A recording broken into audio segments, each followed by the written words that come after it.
This is the first universal Hindu temple in the Western world, and it is an iconic architectural landmark here in San Francisco.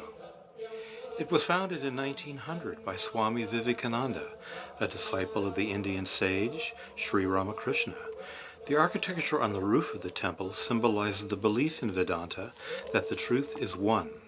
As one Swami put it, the temple may be considered a combination of a Hindu temple, a Christian church, a Mohammedan mosque, a Hindu monastery, and an American residence.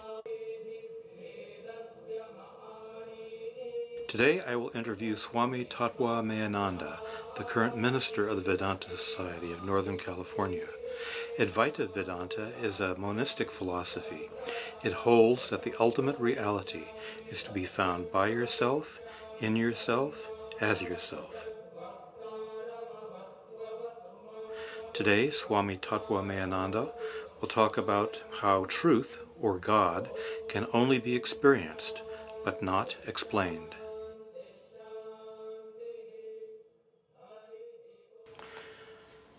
Swami, you have said that the scriptures are unsuccessful attempts to explain what can't be explained.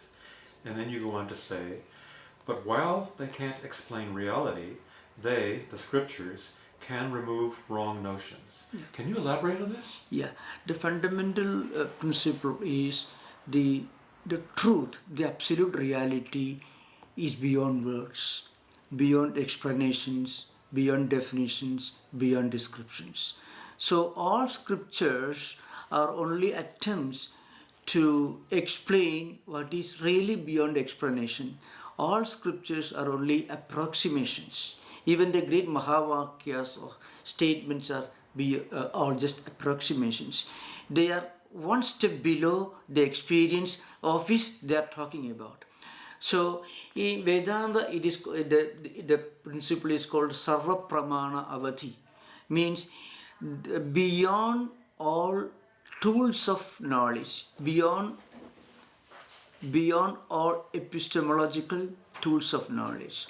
So Vedanta accepts these six tools or pramanas of knowledge, that is pratyaksha, anumana, upamana, sabda, arthavati, anupalabdhi, direct perception, inference, comparison, that's called analogy, or then verbal testimony, presumption, and so on.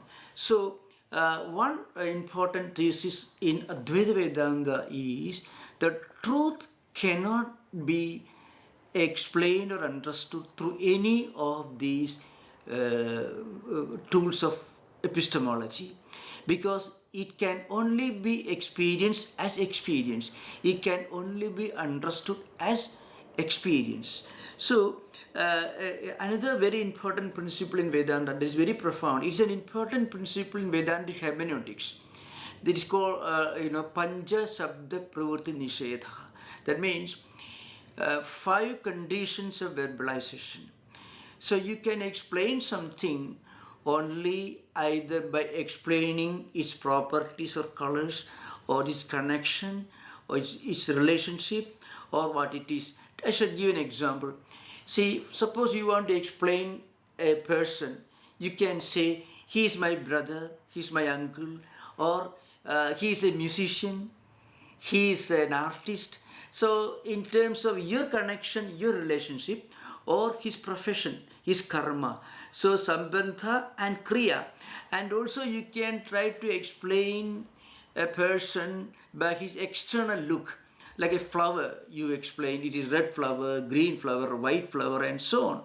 So you can explain something in connection with what that particular person or thing does, or what properties or characteristics those things have got.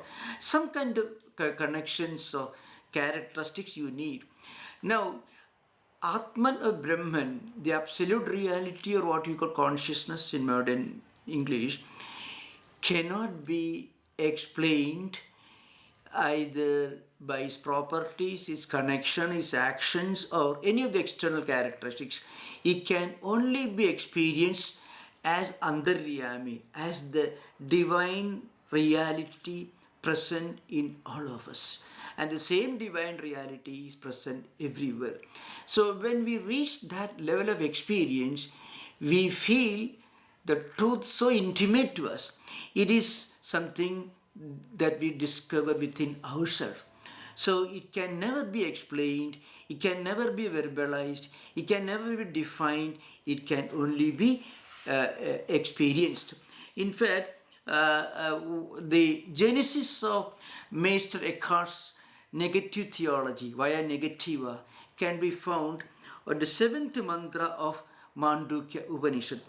So this Upanishad tells you that this absolute reality, which is called Turiya, that's a technical term used in the Mandukya text. It is not that which is conscious of the internal world, and it is not conscious of the external world, and it is not a combination of both. So in other words, it cannot be explained or defined or described as this or that, or a combination of both. It can only be experienced as our real essence present in all of us. When we realize this, what happens, we also realize simultaneously that the same divine reality is present in others also. So you feel a kind of cosmic, universal identity. We feel the whole creation is one spiritual family. This is one important truth that we experience, but we cannot really explain it.